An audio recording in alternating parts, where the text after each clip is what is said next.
So those rumors and speculation, those aren't true.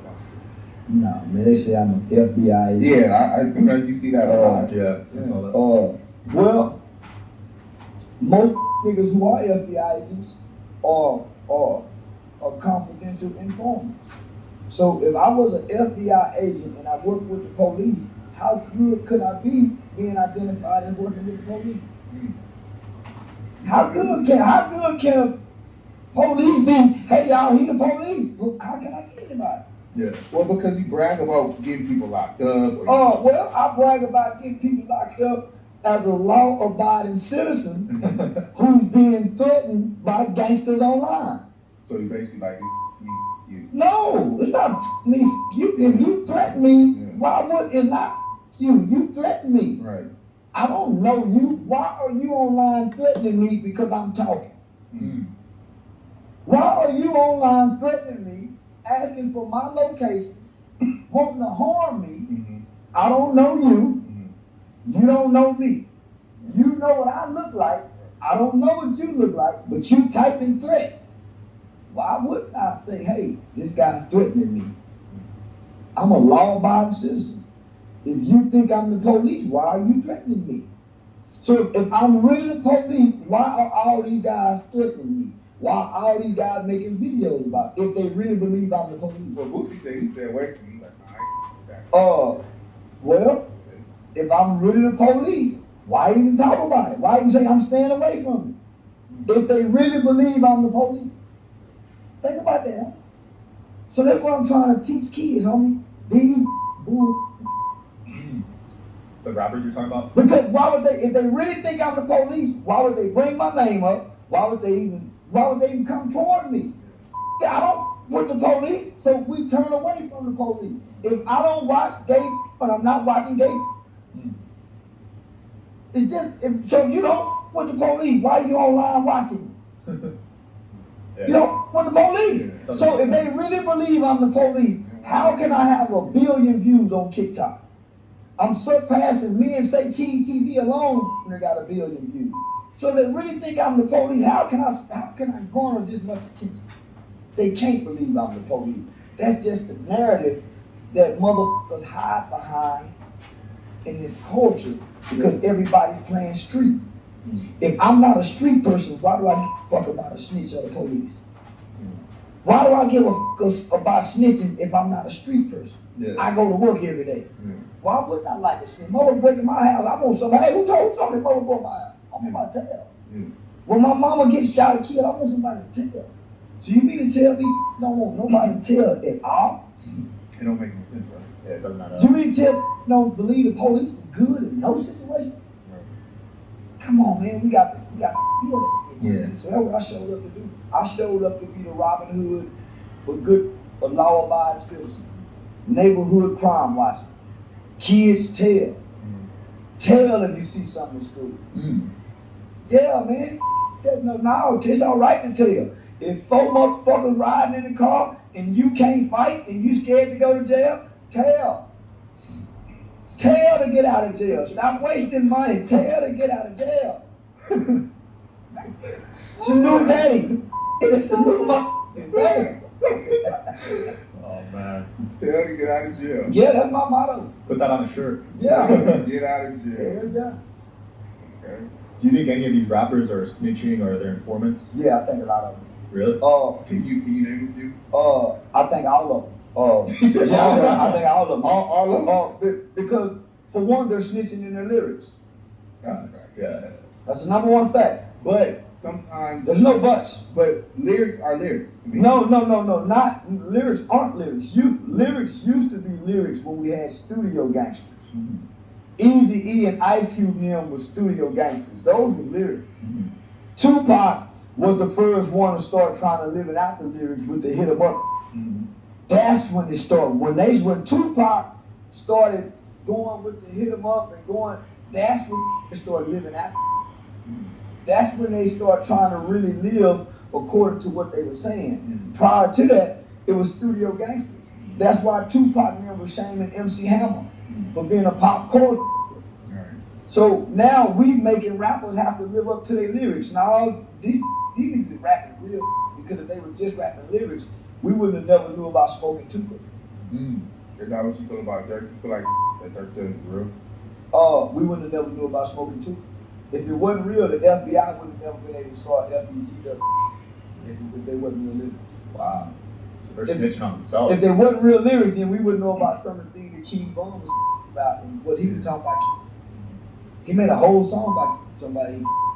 5 of the witnesses came up dead in the case. That's the only way he got out of jail. The one kid that's fighting the case right now. Come on, homie. Why?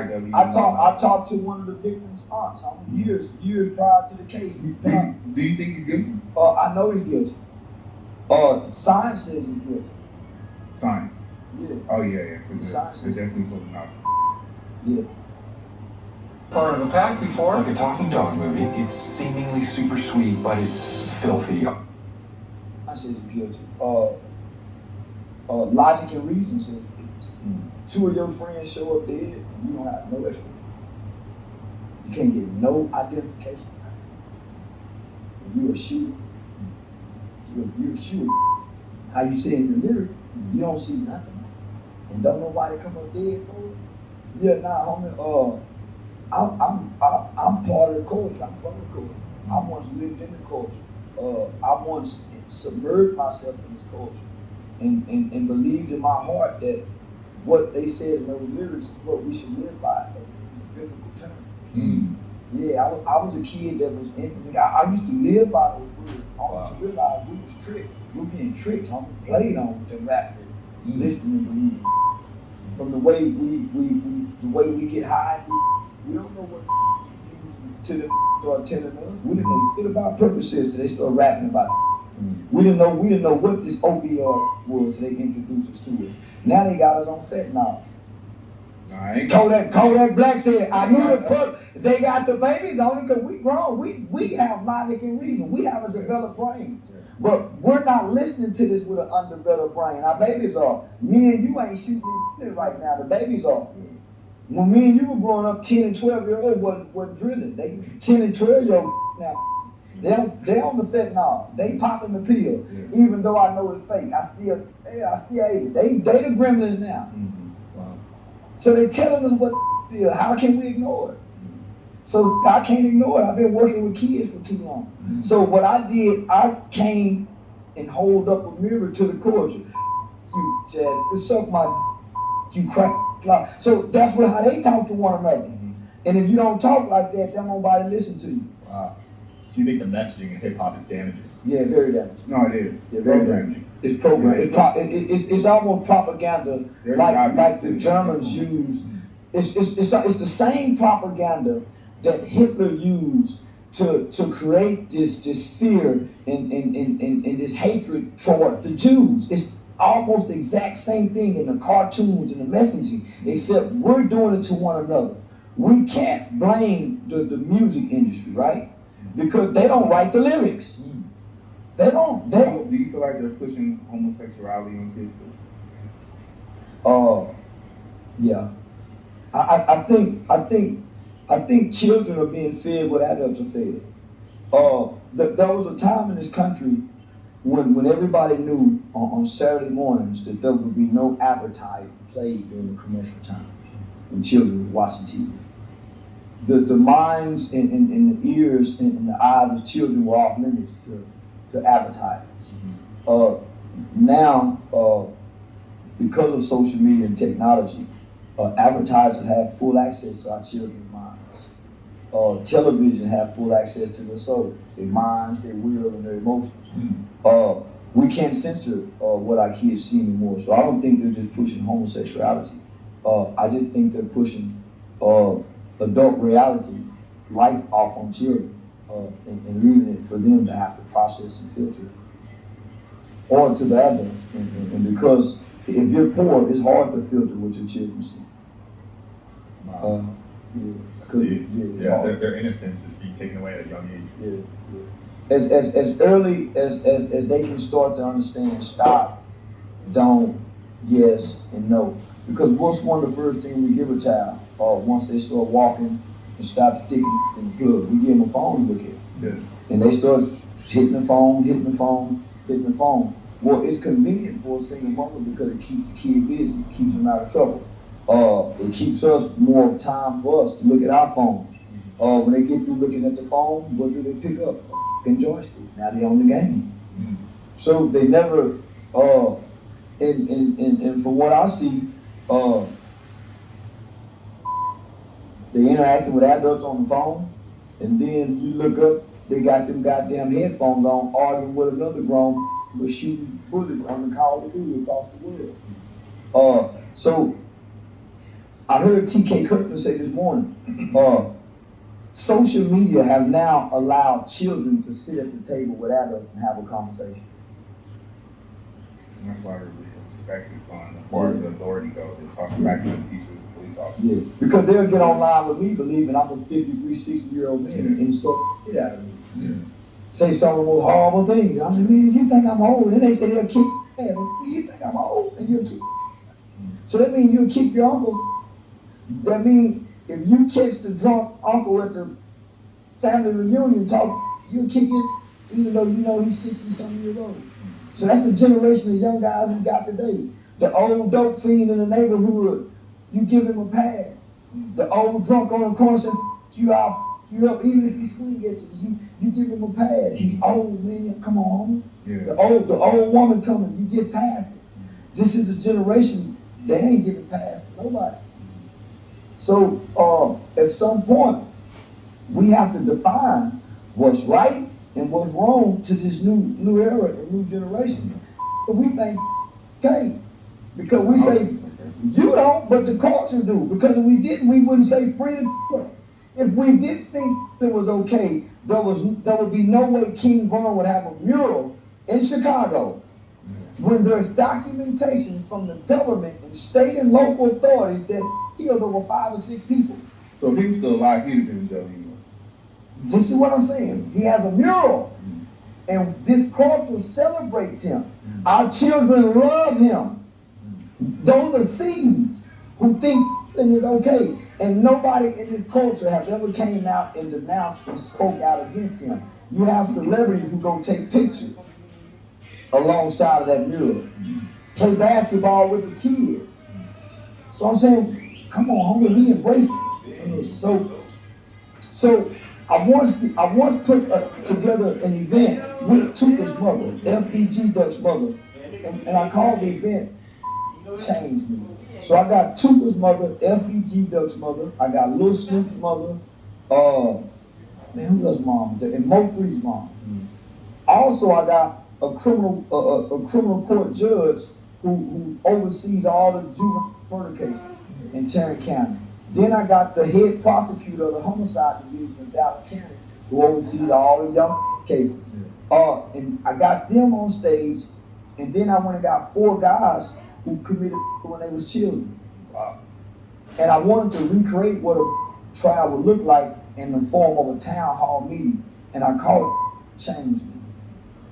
And I posed the question for the panelists, what does look like today in the black community? So I want to hear what the prosecutor says it look like, what the judge says it look like, what the mothers who have buried their kids says it look like, and then what the people say it look like after they done time and now they reform, right? So the question is, what does it look like in the black community when every time you got his people saying, free my, or free wife? No, he done kill somebody. Boosie going to this trial. On the other side, you got the victim's family saying, long live my family. Where do we stand at? You know he done kill somebody. Nah, homie, let him go pay his dues. Won't we pay homage to the victim? You ain't seen now rapper pay homage to no victim of a crime yet, homie. But soon as a rapper they get all this love. Soon as a rapper catch a case and kill somebody, they get all this support. So I'm saying, homie, what about these mothers? What about I spoken with Doe B's mother.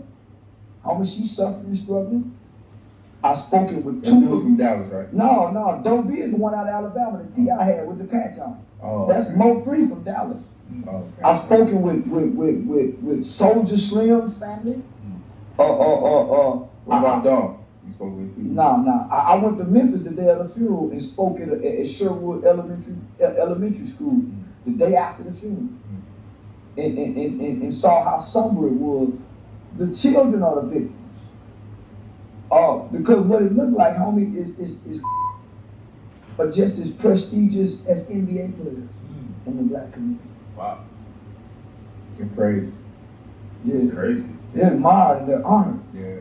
And the industry honors them as well, homie. Yeah. So even They promote them and allow them to Why do they do that? just because the black community itself, bro, we have no leadership. So a leader is anyone who takes on that role. So usually they're scary, you know what I'm saying? So we got bosses. people respect them. So what a leader does, a But leader, in certain neighborhoods is what he said. homie, listen, I come from an era where when gang banging came, the old niggas in the neighborhood, what? Nigga, gang, that's old cow. That's, won't nobody say that today? Won't nobody stand up and say gang members are cowards. Don't look at every gang member that's telling the story. He at a park. He don't own nothing.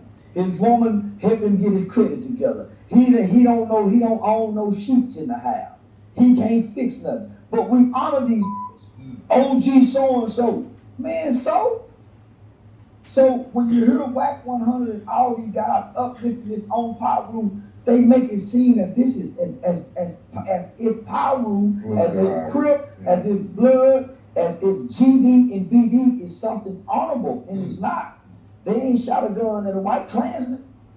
They ain't headbutted no white bandito.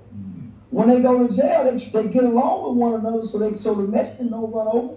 So the same enthusiasm that y'all use in jail to get along and eat from each other's bowls and spreads, why y'all can't do that at home? So the Crips been around and Blood's been around 50 years. Rap music been around just as long. When you look at it, they have caused just as much destruction and detriment as slavery and the Ku Klux Klan. Whoa. They running side to side with each other trying to see who will win. And right now, gang banging and surpass slavery. He's speaking facts. Yeah. Oh, South Island.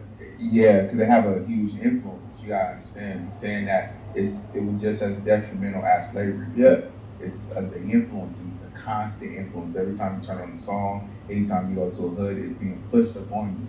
So that in turn pushed some of the kids into criminal activity, gets them incarcerated. So it's kind of slavery in itself, but it's in a programmed, more sophisticated way. So now what do you hear Ice Cube saying? Ice Cube is saying now these guys who own these record labels also now have some ownership in prisons. We thought that was a myth at one point in time. And they have life insurance on the rappers. Come on. Wow. They own the prison? They have some kind of stake in them, and they have life insurance on their artists. It's like they're taking over every single. Well, yeah, because it's a domino effect. Yeah. But it's not. Yeah. When they look at it, they see our tragedy and our detriment. It's a profit for them. Right. It's a number. It's a profit. Now we know at this point in history and in time, black people know everything. We know every goddamn thing. We know we're the first Jew. We can tell you about Jesus' feet was black. We know everything except how to build together. We know everything except how to manufacture something, how to create something strictly for us, how to produce something, right? We argue and debate everything. We know everything. We know how the white man tricked us back when this. We know, okay, so we know all these tricks and traps, why we can't avoid them now. We live in an information age where, okay, our ancestors didn't know. We say they didn't know this, so we got all this knowledge. We got all this information. Why can't we build like the people before us who could build with very little information? Right. The slaves built Wall Street, 1920. Slocum, Texas. Rosewood, Detroit, Michigan. Then you go to Atlanta, LA, watch what them people did in the field. Why we can't recreate that with all this knowledge and information that we have now, and nothing can be hit because we live in an information age.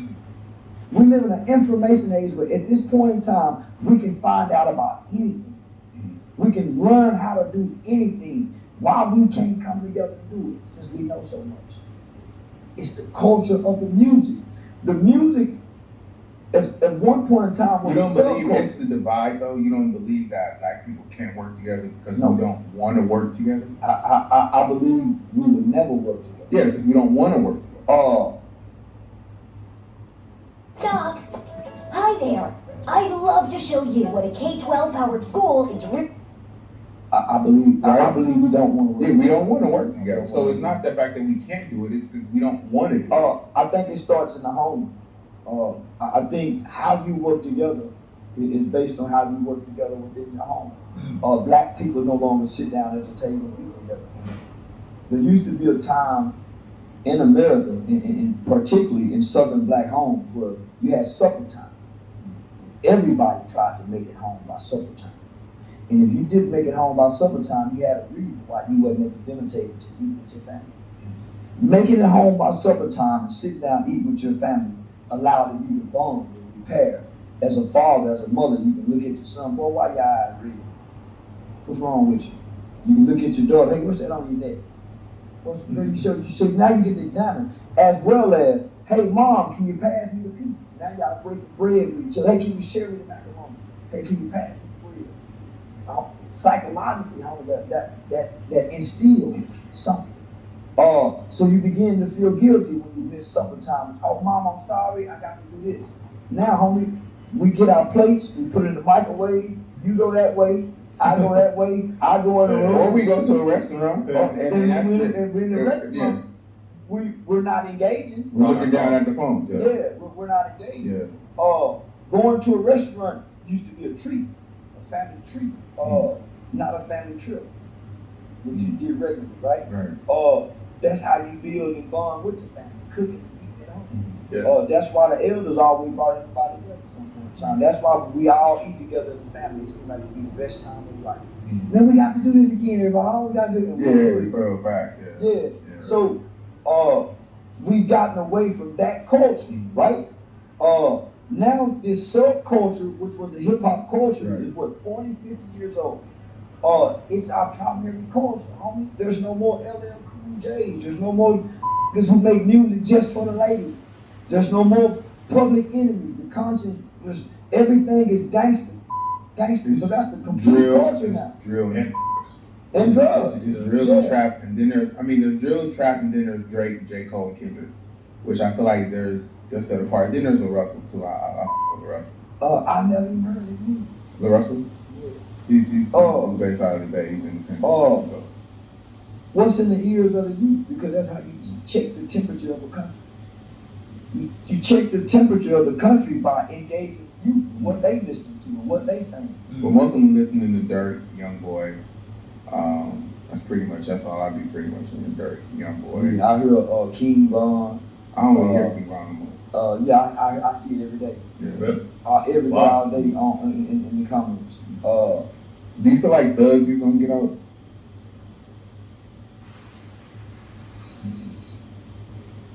Nah.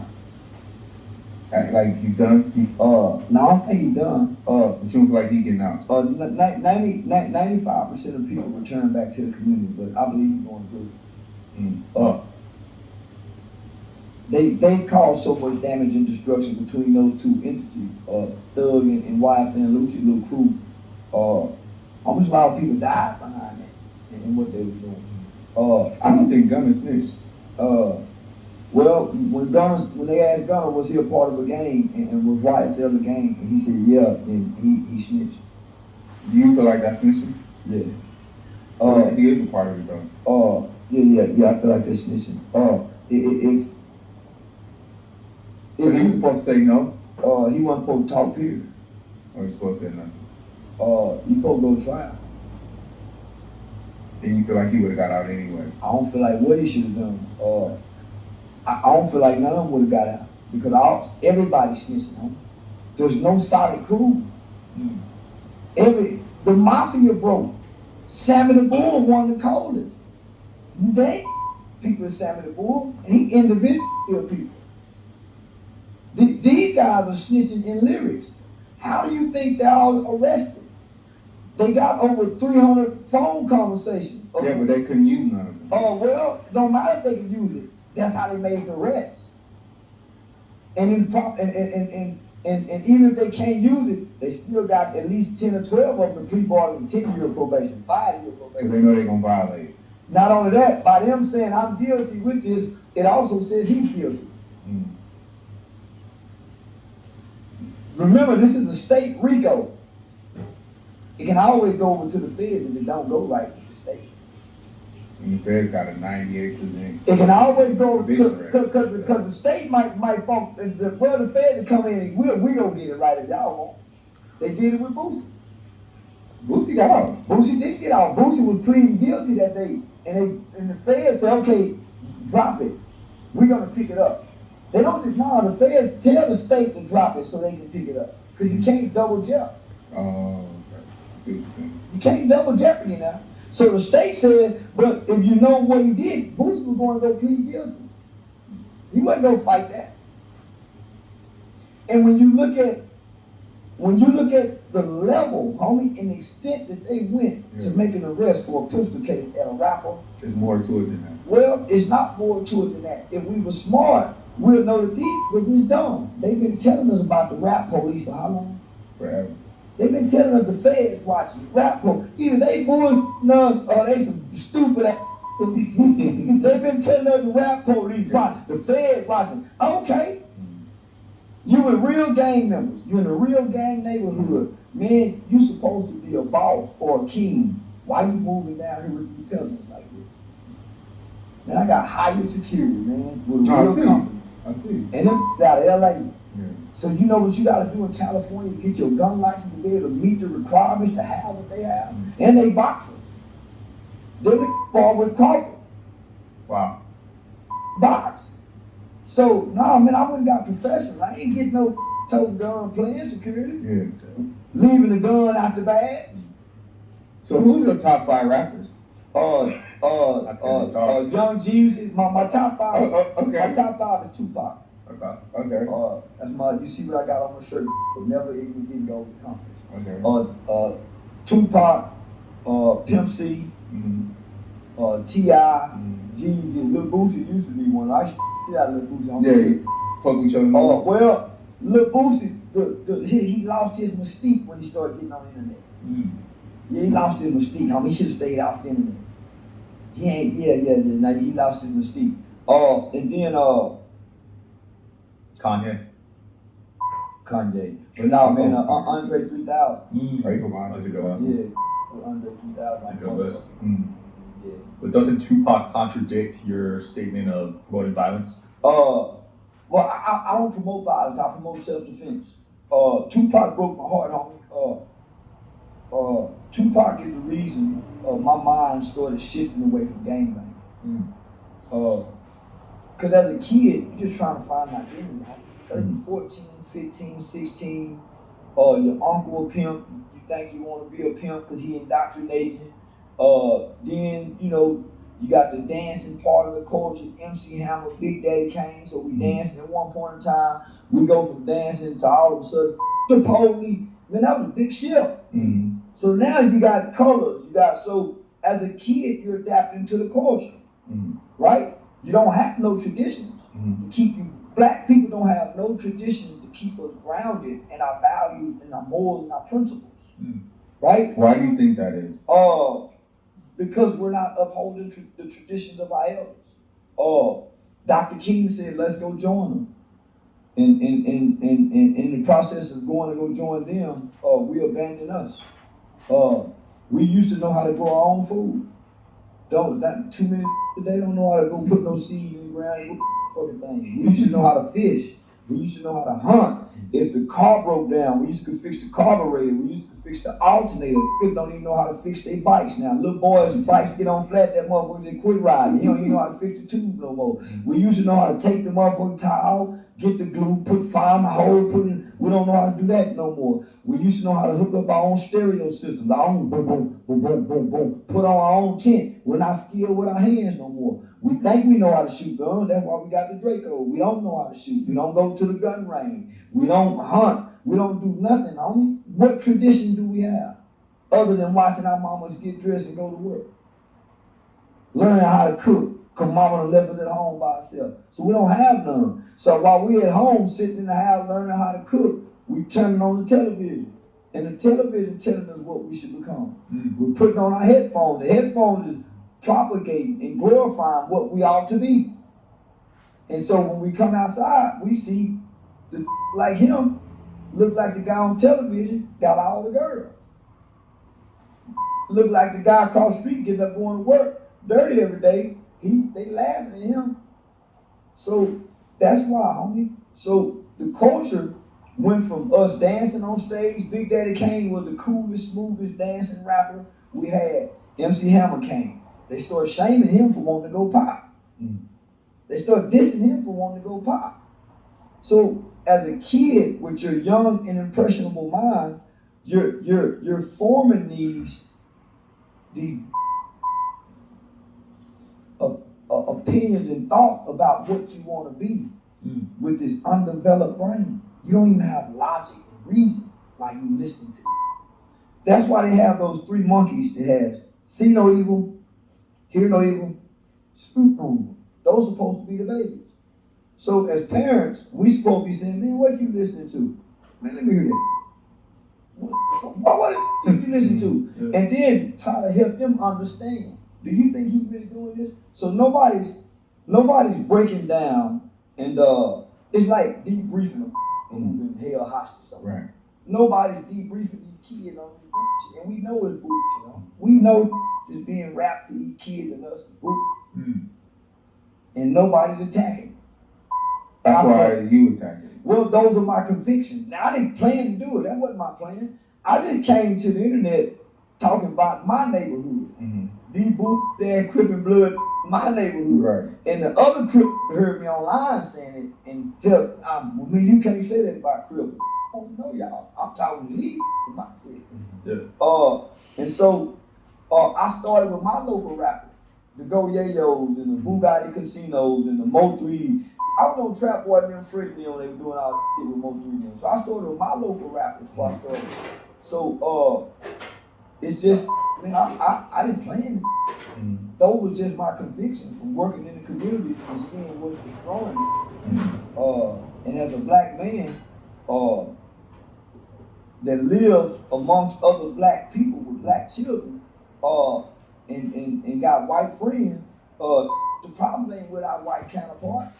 It ain't with our Mexican counterpart. We cause them more trouble than anything anymore. Black people? Nothing. Yeah, just for nothing. And it's not in your neighborhood, it's just amongst us. When we get in your neighborhood, we act like we can mind like a motherfucker. Yo, do you not like Asians? I don't like Asians that say. Oh, you don't like Asians that say. Asian. And that's where all this come from. You don't like Asians the online calling me. Oh, okay. And I can't call them a racist name. Okay. You ain't no. But you don't talk to me like me, y'all man. Hey, and I feel like, man, how y'all? So you wasn't mad at all Asians, I don't know all Asians. I'm mad at Asians. I'm a good guy. So then when I find out they got Asian Crips that's still black people, I said, oh, man, you can't go join no Asian gang. Asian. Homie, I grew up with, I'm Dr. King's dream. Homie, I started going to school with whites, Asians, and Mexicans in the 80s. The Civil Rights Legislation Act was in 1964. So in the 70s, black people really go to school. That segregation mark hadn't really started happening until the 80s. So I'm first generation of integration. I don't come from a hateful household. The judge who I had on my panel, Judge Alice Kim, all the black people in Tarrant County swear to God he racist. Homie, that's my partner. Judge Alice Kim sat on that panel with those black mothers on that things meeting, and they thought he was racist because he sat there. He was a judge. He can't be promoted. So when people say I hate Asians, nah, man, I hate talking Asian online. Now what's up? There's always some kind of misunderstanding of the narrative when it comes to you. So what's the beef with you and Jay Prince about, or is that? There's no beef. Jay Prince has never said one word. Ain't no beef. So the internet painted that too. And I didn't have no event in Houston, homie. Because they were saying that you had an event in the police. I got invited to speak at a youth mentoring summit with this lady called Miss Pap, and she has an organization called Parents Against Predators. So I was scheduled to speak. So this right after Quavo's Takeoff death. Yeah. So it was right after Takeoff death. That was a crazy thing. So this was right after Takeoff death. So because the internet, right? So when I posted the event, there's a lot of people on the internet that done call the FBI on me. Say, hey, man, he people and he's straight. So so they make a lot of calls, homie. Mm-hmm. So they was calling the city of Houston mayor's office and was saying all type of things about me. Mm-hmm. He's gonna call this. So all the thing the mayor's office knows, man, we got a bunch of calls. This guy bringing a bad look. Mm-hmm. So rather than bringing the bad look to the event, I withdrawn. But the city of Houston said, hey man, maybe he should come if he's gonna. If they don't know, I'm gonna get people from the internet calling. So we got the information posted. So you don't have no beef with J. No. That's fair. I ain't got no beef with nobody. I've never robbed nobody. I've never shot at nobody. I've never broken nobody's house. I ain't jumped on nobody's sister. Yeah, but you talk a lot. But it's a lot of people. And I ain't got, and who am I talking to? The internet? Yeah, but your platform is bigger than like. But who am I talking to? So this is what I want to know. Who's sitting around and they feeling as a man, listening to another man, worried about what another man You're not says? sensitive to the world. Then come die about it, what I say. Yeah, if you got a problem with what I say, come hit me in my mouth. Other than that, you ain't really got no problem. Right. Because how can you have a problem with what a man's saying online that you don't know? For one, if you got a woman. Number two, if you got to feed kids. If you got to pay bills. Only people mad at me is broke because online, weak in their feelings.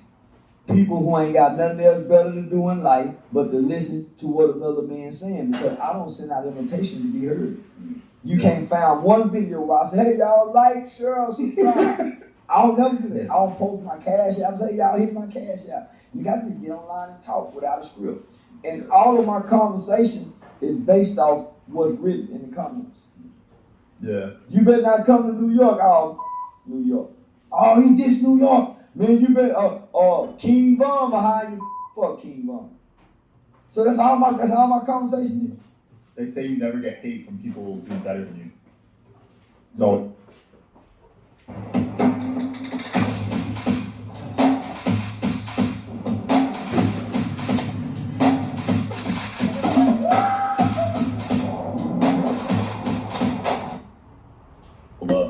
Yeah, well, T.I. I mean, he gets hate from all over. Yeah, T.I. They tried to shut me down. They made Funny Marco take the video down. They made Vote on Big Facts take it down. T.I. did this? Yeah. You said he's in your top 5. Yeah, he's still in my top 5. And I still wear a cool clothes. So wait, so T.I. I don't know who don't. You know who don't. I don't know him. You don't know T.I.? I don't know him. Oh. I ain't no celebrity. No, I know. I figured that y'all have some kind of relationship. Nah, I don't know nothing. Soulja Boy, no. He just got maced for nothing. So how y'all be running into each other? I'm not in public. I'm a normal guy that's still a part of the culture. I still listen to rap music, even though I know they bull. I'm grown with an adult brain that can process this music.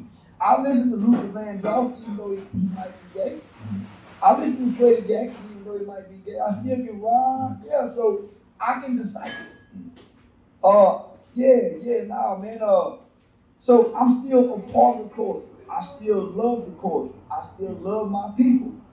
Even though I hate some of my people in their actions. I can still embrace it. So I'm gonna see these people. I'm gonna bump into them. I done bumped me and Kevin Gates, Fredo Vane.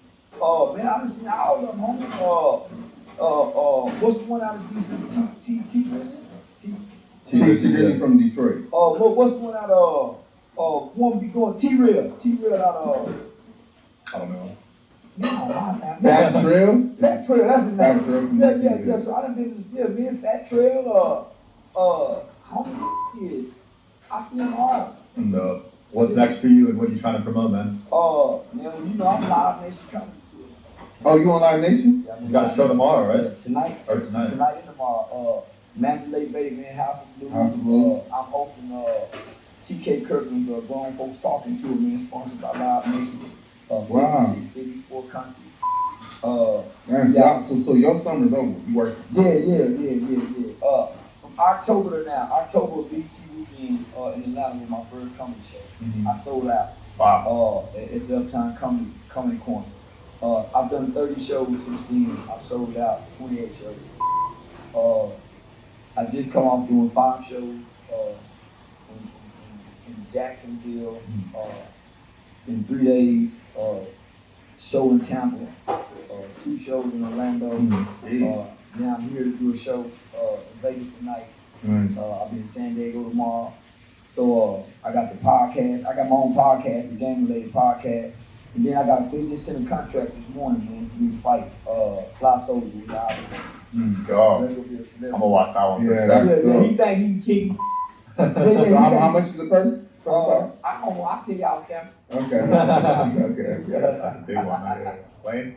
That's what's up. Hey, this interview was it was different. I was expecting just a different point of view, but now I got to understand it. Let me just say this. You're not really a villain. When I came to the internet, I had been working with children for over 10 years by way of a nonprofit that I had created with formerly incarcerated guys. My organization called Hype About Hype. And HYPE was an acronym for helping young people excel. So I created a youth development program, youth engagement program, anti-gang cognitive intervention, all type of 16-week curriculum for the Texas State Juvenile Justice Department. My organization was highly recommended to all 254 counties throughout the state of Texas. Wow. I've done trainings for the United States Department of Homeland Security Human Trafficking Division. Wow. Or North Texas Crime Commission at Eastfield Police Training Academy in Mesquite, Texas, by way of a special agent Keith Owens. And that's because he met me while I was studying to become a lawyer at Texas Western University. So I was a pre-law student at Texas. Most people don't even know. I don't know. So I was able. This is the first time you saying this. No, I say it all the time. Bro. Yeah, and if you Google it, you just gotta get past the Google at first. So most of the time, when you Google something, don't pick up everything on the first page. Right. Go to the second page.